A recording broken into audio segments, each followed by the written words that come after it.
السلام عليكم ورحمة الله وبركاته. ازيكم حبايبي؟ عاملين ايه؟ يا رب تكونوا بخير.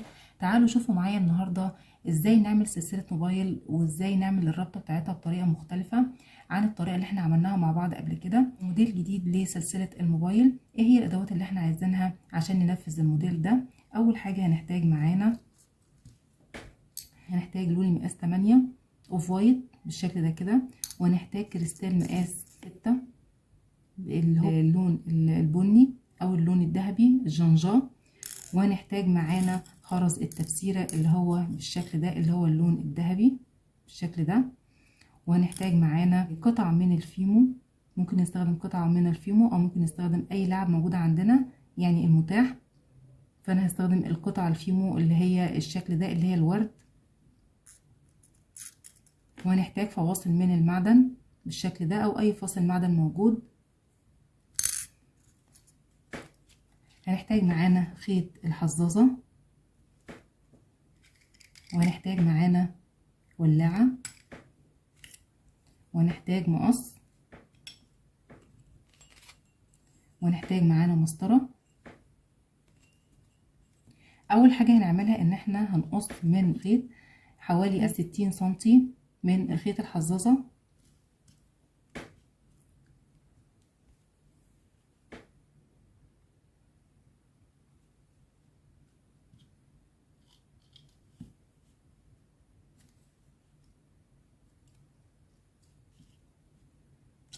تمام، وبعد كده هنبدأ ان احنا هنيجي بقى من الجزء اللي هو الطرف ده، هنبدأ نشيطه بالولاعة بحيث ان احنا نعمل له طرف مدبب بالشكل ده، بحيث ان هو يكون بالشكل ده كده.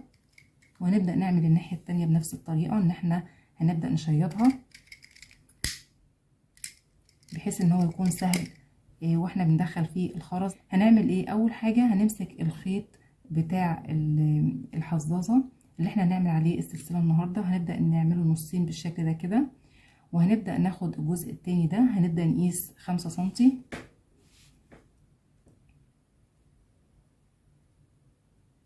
كده. 5 سنتي ده اللي هو الجزء اللي احنا هنعلق منه سلسلة الموبايل. هنبدأ ان احنا نعمل عقدة في الجزء ده بالشكل ده كده، عقدة عادية خالص،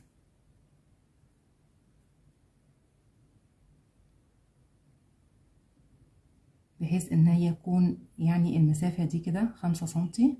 ده الجزء اللي هو هنعلق منه سلسلة الموبايل. بعد كده يبقى عندنا جزئين نعلق منه سلسلة الموبايل، ده الجزء اللي نعلق منه سلسلة الموبايل. وهيبقى عندنا هنا جزئين كده. هنعمل ايه؟ اول حاجة الجزء اللي هو الطرف من الطرفين هنبدأ ندخل فيه اللولي مقاس 8 اللي هو اللون الاوف وايت.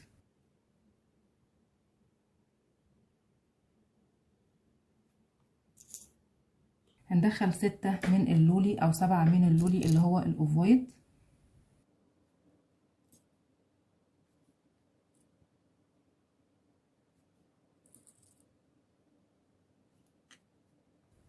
بعد كده هندخل قطعة الفيمو،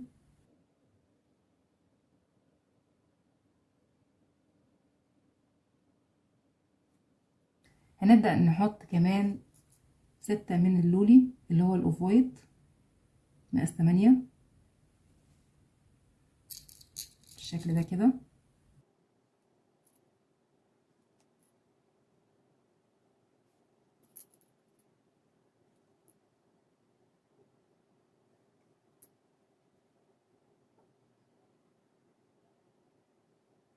بعد كده نحط قطعة الفيمو اللي هي باللون الروز. طبعا لو الفتحة بتاع الفيمو يعني ضيقة ممكن ان احنا نوسعها بدبوس، او بعد كده هنبدأ نحط برضو هنحط مجموعة من اللولي مقاس 8 يعني هنحط 6 خرزات او 7 خرزات.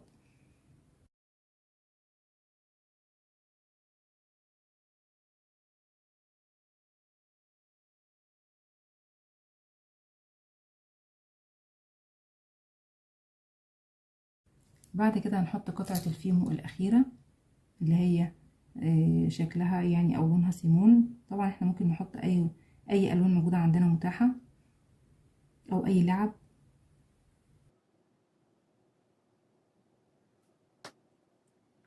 بعد كده هنكمل برضو، هنحط مجموعة من اللولي.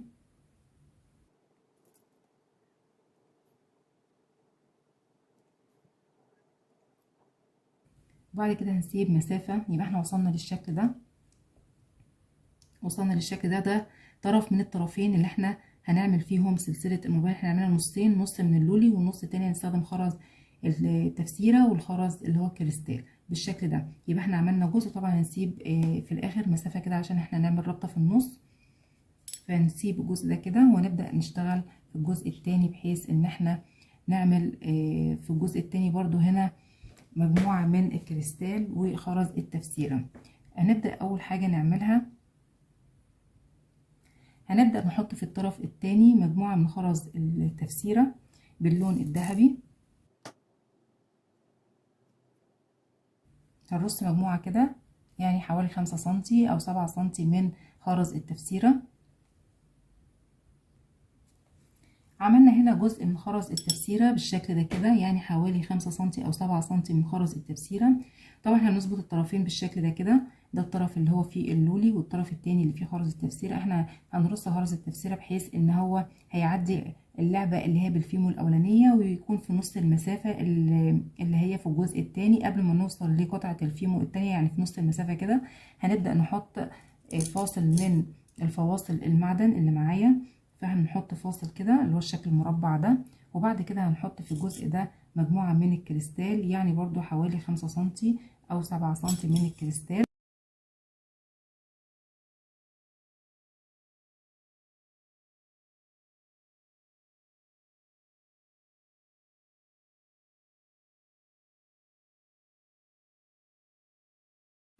يعني احنا هنحط هنا الكريستال، هنبدأ نكمل الجزء بتاع الكريستال ده كده لغاية ما نوصل لنص المسافة بين قطعة الفيمو التانية والتالتة. وده الجزء التاني اللي احنا عملناه من خرز الكريستال، برضو يعني حطينا مجموعة من خرز الكريستال كده بحيث ان هو يجي فيه المسافة ما بين قطعة الفيمو التانية وقطعة الفيمو التالتة. بعد كده هنبدأ نحط اللي هو الفاصل المعدن اللي معانا بالشكل ده كده، وهنبدأ نحط في الجزء ده كده هنعيد خرز التفسيرة.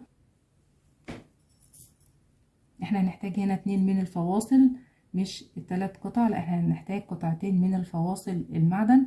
يعني اي فاصل معدن موجود ينفع، الشكل المربع ده واي شكل، لكن الشكل المربع ده بيدي شكل كويس وشكل حلو وقيم للقطعة، فبنحب يعني نستخدم اللي هو شكل المربع ده، بيبقى حلو جدا في الشغل. هنبدأ نرص المجموعة او باقي المقاس الموجود معانا بخرز التفسيرة اللي هو باللون الذهبي. باقي المسافة دي كده هنبدأ نحط فيها خرز التفسيرة. وصلنا للشكل ده كده، يعني احنا حطينا في الجزء اللي باقي مجموعة من خرز التفسيرة باللون الذهبي. ده الشكل اللي هو القطعة او الجزء التاني، حطينا هنا مجموعة من خرز التفسيرة، وبعد كده حطينا الفاصل ما بين قطعة الفيمو الاولانية والتانية. وبعد كده حطينا مجموعة من الكريستال مقاس 8 مقاس 6، وبعد كده حطينا الفاصل ما بين قطعة الفيمو التانية والتالتة. وبعد كده خرز التفسيرة اللي هو باللون الذهبي، كملنا بالمقاس. ممكن طبعا احنا نغير الالوان، او ممكن طبعا طريقة الرص وطريقة ان احنا نحط اللعب ازاي، او احنا نستخدم الجزء هنا ايه وهنا ايه، طبعا دي بتاعتنا احنا، ممكن نعملها على ذوقنا. يعني الجزء اللي ممكن نعملها كلها سادة يعني باللولي، ممكن نعملها نصين زي الشكل ده كده، يعني لها افكار كتير. احنا سيبنا هنا في الجزئين هنا مسافة، والجزء هنا مسافة، بحيث ان احنا هنربط من الجزء ده. تمام، هنربطها ازاي بقى من الجزء ده؟ هنبدأ نمسك الطرفين اللي معانا ده كده، وهنبدأ ان احنا هنعمل ربطة كده، دي ربطة اولانية. وبعد كده هنبدأ ان احنا نربط كمان ربطة بالشكل ده، هنربطها كمان يعني ربطة.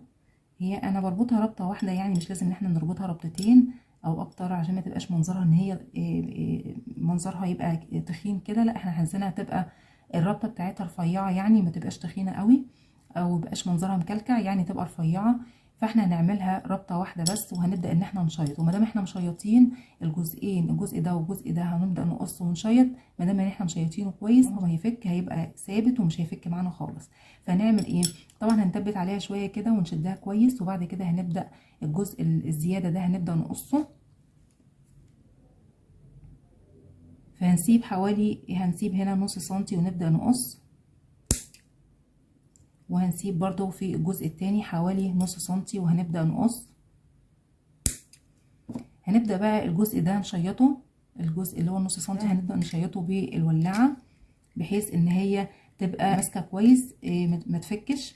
يعني ما دام احنا شيطنا الجزء ده عمرها ما تفك. فهنبدأ ان احنا بالولاعة كده نشيطها من الجزء ده والجزء التاني برضو.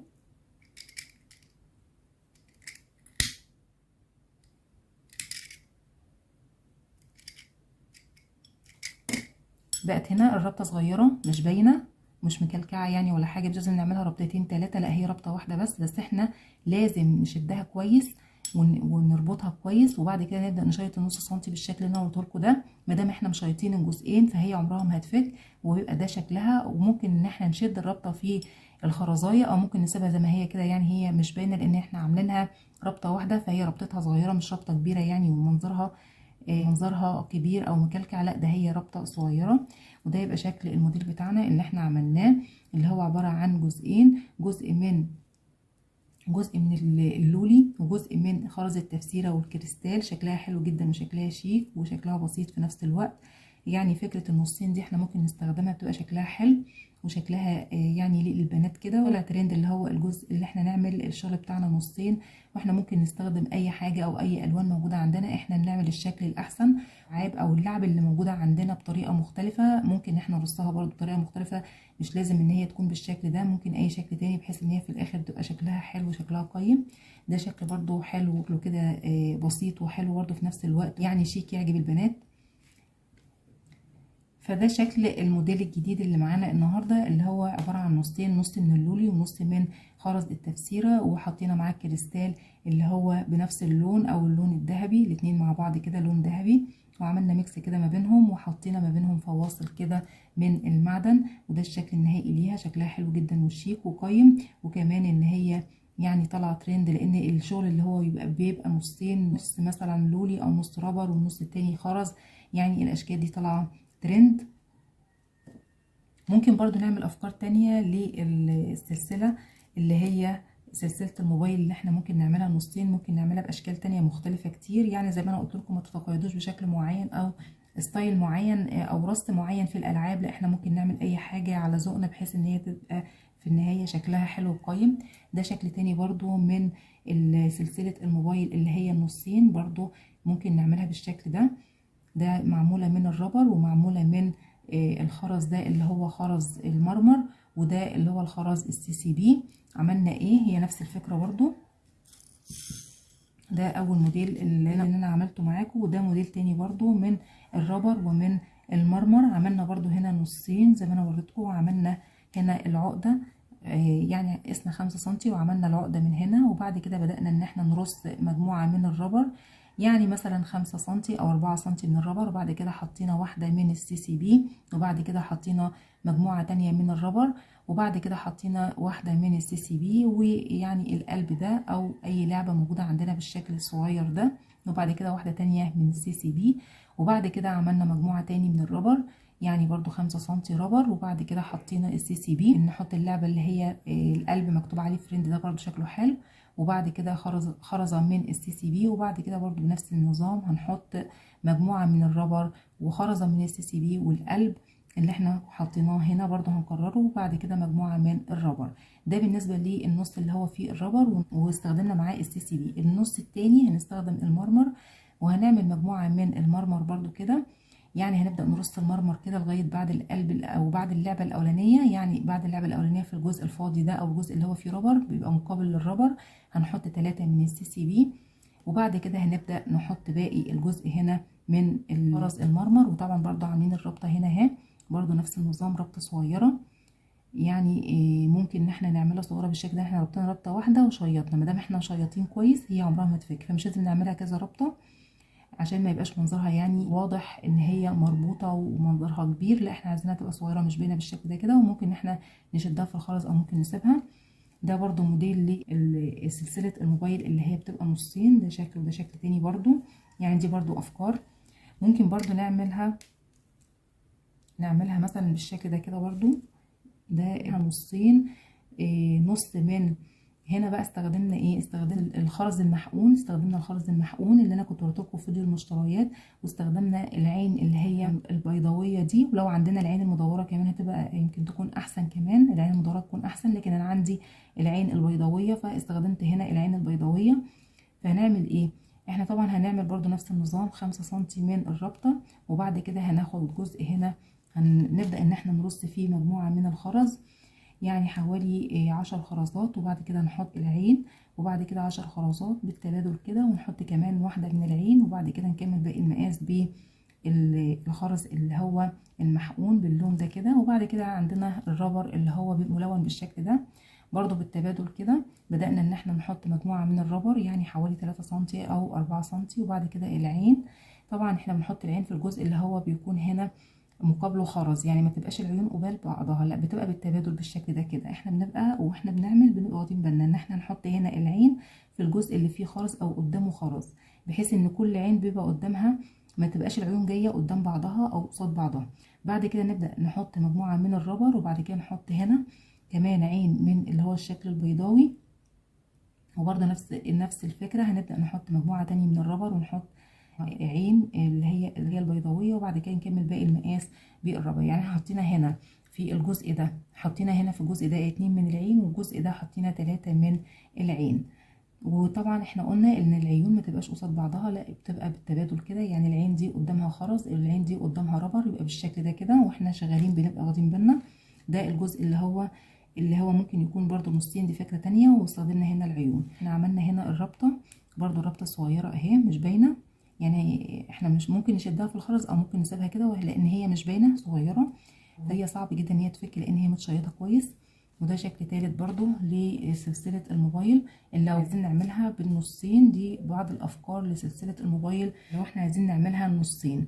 يا رب يكون الموديل الجديد النهارده عجبكم والافكار الجديده عجبتكم، وكمان الرابطه سهله وبسيطه. ولو عجبكم الفيديو واستفدتوا منه ما تنسوش الاشتراك في القناه وتفعيل زر الجرس عشان يوصل لكم كل جديد. والسلام عليكم ورحمه الله وبركاته.